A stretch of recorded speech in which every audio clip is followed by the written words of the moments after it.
kedua, majelis hakim juga tidak mempertimbangkan apa yang kita sampaikan di dalam pledoi. Tadi katanya bahwa itu tidak menjadi fakta untuk meringankan. Namun begitu, meskipun begitu, tentu kita akan mengambil langkah-langkah hukum berikutnya. Apakah banding, kasasi, kalau perlu BK. Yang kedua, dengan kejadian ini, maka saya sepakat dengan keluarga. Pertama akan melanjutkan pengaduan tentang fakta bahwa saya diintimidasi, saya dijanjikan tuntutan ringan dan hukuman ringan. Kemudian saya dijanjikan apabila diselesaikan kerugian keuangan negara akan dituntut ringan. Kemudian fakta-fakta lain sepanjang bergulirnya perkara ini, mulai dari saat penyelidikan saya sudah punya bukti-buktinya bahwa akan kita keluarkan nanti, akan kita sampaikan ke pihak-pihak yang berwenang. Yang kedua, tentu dengan tim hukum saya yang baru nanti saya akan mengajukan keberatan ke Komisi Yudisial tentang perilaku hakim hari ini. Meskipun saya tadi emosi, harusnya dia tidak ikut emosi. Kalau dia emosi, berarti ada sesuatu. Bukti ada sama kita. Apa yang terjadi dengan hakim ini ada sama kita. Nanti akan kita sampaikan. Sebenarnya saya tidak akan mengeluarkan semua bukti-bukti ini jika putusan tadi memenuhi rasa keadilan saya. Saya tidak minta dihukum ringan, tapi saya minta dihukum adil. Tapi ini tidak adil. Ini tidak adil. Saya dikenakan pasal 2 dan lain-lain itu menurut saya tidak adil. Karena ternyata tidak ada gunanya saya bayar secara lunas.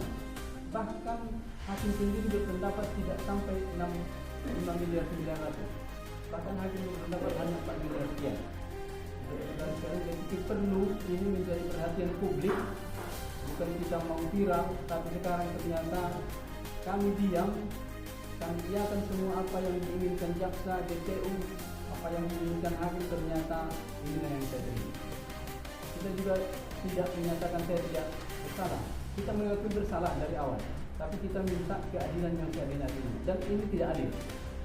Namun langkah hukum itu akan kita tempuh, baik hukum formal maupun bagi jaksa kita akan menyampaikan ke Polda dan ke Komisi 3. Bagi hakim akan kita ajukan ke Komisi Yudisial. Tidak masalah. Kalaupun saya tidak berhasil tidak masalah. Yang penting ini tidak terjadi lagi kepada kawan-kawan yang lain. Ini tidak terjadi lagi kepada orang-orang lain. Mungkin saat ini kami lemah. Kami dianggap hanya butiran debu oleh jaksa dan hakim ini. Tidak apa-apa. Saya memang hanya punya istri dan anak. Saya tidak punya yang lain. Saya hanya punya mereka. Saudaraku, dimanapun Anda berada, mohon jangan vonis kami dengan vonis hakim ini. Ini vonis yang sangat tidak adil.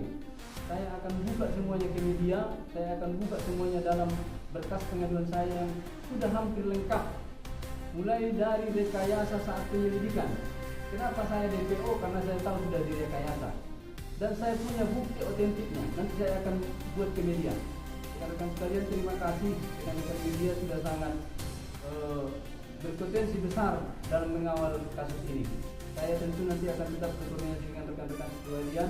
Ini saudara-saudara saya khusus datang dari Padang Sidimpuan untuk melihat hasil ini. Karena memang kami sudah yakin ini tidak akan memenuhi rasa keadilan kami.